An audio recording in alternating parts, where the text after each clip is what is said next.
So 3 ways of seeing objects. There are 3 modes of mental operation on an object.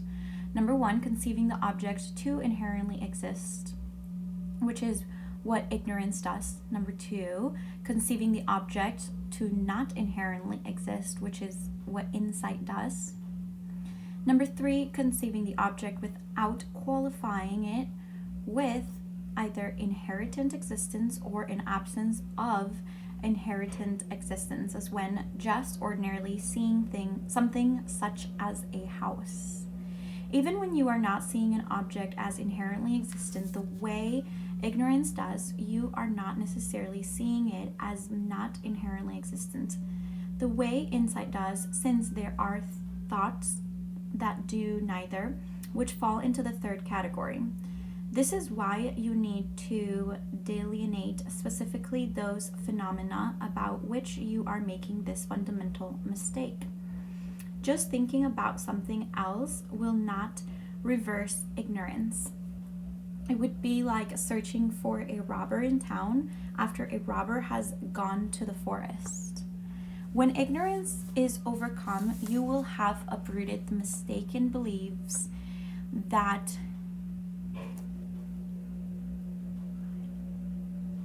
superimpose on objects qualities such as beauty and ugliness beyond what they actually have.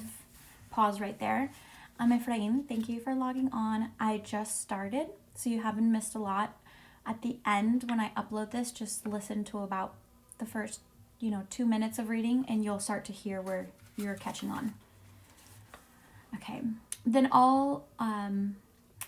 all other afflictive emotions, lust, hatred, jealousy, belligerence, and so on, that have ignorance as their root, are overcome. When afflictive emotions are removed, they can no longer motivate your actions, in parentheses, karma. Then your powerless birth and rebirth in cyclic existence, driven by predispositions established by your actions, the other aspect of karma, in parentheses, are overcome, and liberation is attained. You need to contemplate this progression so that it is clear to you, and then unwavering seek the truth. When you fully understand how you enter into the disengage from the round of suffering, you will appreciate and value knowing the way persons and things actually are. If you do not come to understand that ruinous attitudes can be extinguished, the existence of liberation will not be clear to you. But when you understand that mistaken perspectives can indeed be removed, your intention to achieve liberation will strengthen. This is why insight is so important. Meditative reflection. Consider this. Number 1, ignorance leads to exaggerating the importance of beauty, ugliness, and other quality. Number 2, exaggeration of these qualities leads to lust, hatred, jealousy, belligerence, and so on. Number 3, these destructive emotions lead to actions contaminated by misperception. Number 4, these actions, in parenthesis karma, lead to powerless birth and rebirth in cyclic existence and repeated entanglement in trouble. Number 5, removing ignorance undermines our exaggeration of positive and negative qualities. This undercuts lust, hatred, jealousy, belligerence, and so on, putting an end to actions contaminated by misperception, thereby seizing powerless birth and rebirth in cyclic existence. Number 6, insight is the way out. All right. So one of the things that I learned a long time ago is in life, don't exaggerate things and don't minimize things. And I think that this is entangling with that. All right, part 2, how to undermine ignorance. Ooh. Chapter 4, feeling the impact of intoleratedness. A 6-inch line is short relative to an 8-inch line. An 8-inch line is short relative to a 10-inch line. Tibetan saying. If the mistaken view that people and things exist independently is the cause of all other counterproductive views and emotions, then one of the principal means of overcoming this mistaken outlook is to reflect on the fact that all phenomena arise dependently. As Nagarjuna's precious garland of advice says, when there is long, there has to be short. They do not exist through their own nature. This relatively is why Buddhists say that all phenomena are dependent arisings rather than independent arisings. Through reflecting on dependent arising, you will lose the belief that things exist in and of themselves. Nagarjuna says, the apprehension of inherent existence is the cause of all unhealthy views. I need to read that again. The apprehension of inherent existence is the cause of all unhealthy views. Afflictive emotions are not produced without this error. Therefore, when emptiness is thoroughly known, unhealthy views and afflictive emotions are thoroughly purified. Through what is emptiness known, it is known through seeing dependent arising. Buddha, the supreme knower of reality, said, what is dependently produced is not inherently produced. Nagarjuna's student Ayurveda similarly says that understanding dependent arising is crucial for overcoming ignorance. All afflictive emotions are overcome through overcoming ignorance. When dependent arising is seen, ignorance does not rise. Dependent arising refers to the fact that all impermanent phenomena, whether physical, mental, or otherwise, come into existence dependent upon certain causes and conditions. Whatever arises dependent upon certain causes and conditions is not operating exclusively under its own power. Meditative reflection. Bring to mind an impermanent phenomena that such as a house. Consider, number 2, its coming into being in dependence upon specific causes, lumber, carpenters, and so forth. Numéro 3. See if this dependence conflicts with the house's appearing as if it exists in its own right. Dependent arising and realism. The theory of dependent arising can be applied everywhere. One benefit of applying this theory is that viewing a situation this way gives you a more holistic picture. Since whatever the situation is, good or bad, it depends on causes and conditions. An event is not under its own power, but depends on many present causes and conditions as well as many past causes and conditions. Otherwise, it could not come into being. When you think from this point of view, or this viewpoint, you can see much more of the whole picture. And from this wider perspective, you can see the reality of the situation, its interdependence. With the help of this relational outlook, the action that you take will be realistic. In international politics, for example, without such an outlook, a leader might see a problem as created by a single person who then becomes an easy target. But that is not realistic. The problem is much wider. Violence produces a chain reaction. Without a broader perspective, even if the motivation is sincere, any attempt to handle the situation becomes unrealistic. The actions taken will not be well founded because of the lack of holistic picture of understanding the web of causes and conditions involved. In the field of medicine, also, it is not sufficient to concentrate just on one specialty. The whole body needs to be considered. In Tibetan medicine, the diagnostic approach is more holistic, taking into consideration interactive systems. Similarly, in economics, if you go after profit, you end up with corruption. Look at the increasing corruption in many countries. By considering all commercial actions to be morally neutral, we turn a blind eye to exploitation. When, as they say in China, it doesn't make any difference whether a cat is black or white. The result is that a lot of black cats, morally bankrupt people, are creating a lot of problems.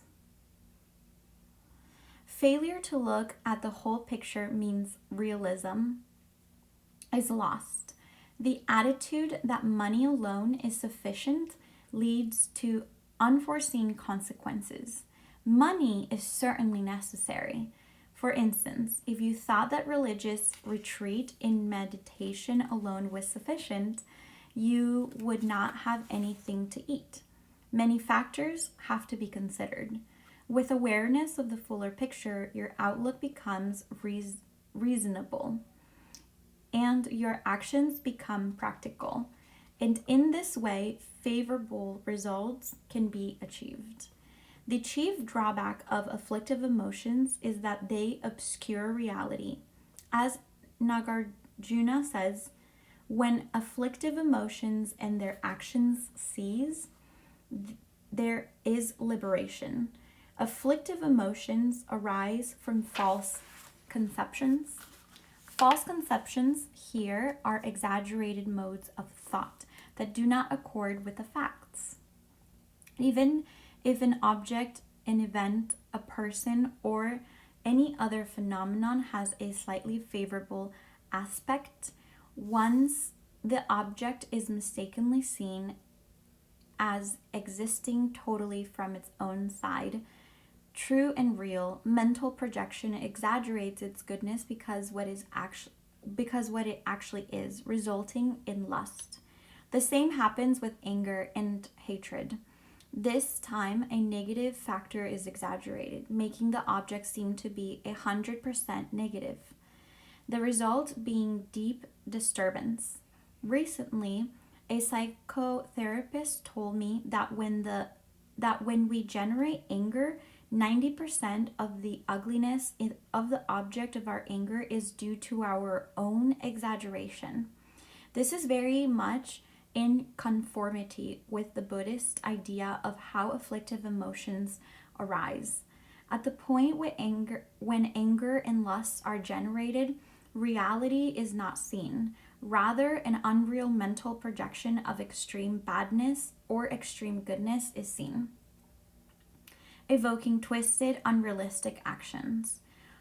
All of this can be avoided by seeing the fuller picture, revealed by paying attention to the dependent arising of phenomena, the nexus of causes and conditions from which they arise and in which they exist. Looked at this way, the disadvantages of afflictive emotions are obvious. If you want to be able to perceive the actual situation, you have to quit voluntary submitting to afflictive emotions, because in each and every field they obstruct perception of the facts. Viewed from the perspective of lust or anger, for example, the facts are always obscured. Love and compassion also involve strong feelings that can even make you cry with empathy. But they are included not by exaggerating, but by valid cognition of the plight of sentient beings and the appropriateness of being concerned for their well being. These feelings rely on insight into how beings, oh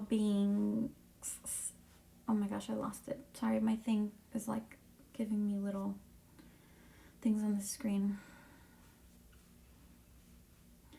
These feelings rely on insight into how beings suffer in the round of rebirth called cyclic existence, and the depth of these feelings is enhanced through insight into impermanence and emptiness, as well as will be discussed in chapters 22 and 23.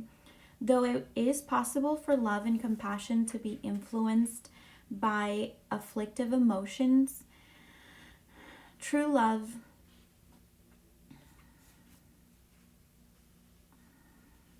and compassion are unbiased and devoid of exaggeration because they are founded on valid cognition of your relationship to others. The perspective of dependent arising is supremely helpful in making sure that you appreciate the wider picture. Dependence upon parts. Dependent arising also refers to the fact that all phenomena impermanent and permanent exist in dependence upon their own parts. Everything has parts. A pot, for instance, exists in dependence upon its parts, whether we consider coarse parts such as the lid, handle, or opening, or subtle parts such as molecules. Without its essential parts, a pot simply cannot be. It does not exist in the concrete independent way that it seems to. What about the atomic particles that are the building blocks of larger objects? Could they be partless? This too is impossible, since if a particle did not have spatial extent, it could not combine with the other particles to form a larger object. Particle physicists believe that even the tiniest particle can be broken down into smaller parts if we can create tools powerful enough to do so. But even if they found a physically unbreakable entity, it would still have spatial extent and thus parts. Otherwise, it could not be combined with other such entities to form anything larger. Meditative reflection. Bring to mind an impermanent phenomenon such as a book. Consider its coming into being and independence upon its parts, its pages and cover. See if its dependence upon its parts conflicts with its appearing as if it exists in its own right. Examining consciousness. Okay, so it's been 20 minutes. The meditative, I'm going to read number 3 one more time. See if its dependence upon its parts conflicts with its appearing as if it exists on its own. So a book has multiple parts. Think about everything in your life, how everything comes together because everything is multiple parts. Like, I am not human without my nose, my eyes, and my eyebrows, and my lips, and my ears, my hair, and my phalanges. Anyway, thank you for tuning in. And you will find this video also on YouTube if it's easier to find the sequel. Hashtag Ruba Yogi Reading. Hashtag Ruba Yogi, how to see yourself as you really are. And hashtag Ruba Yogi, how to see yourself as you really are, Day 5. All right. If you have any questions, if you want to talk about the book, please comment below. And thank you again. We'll see you either tomorrow or Wednesday. Send me a DM. Bye.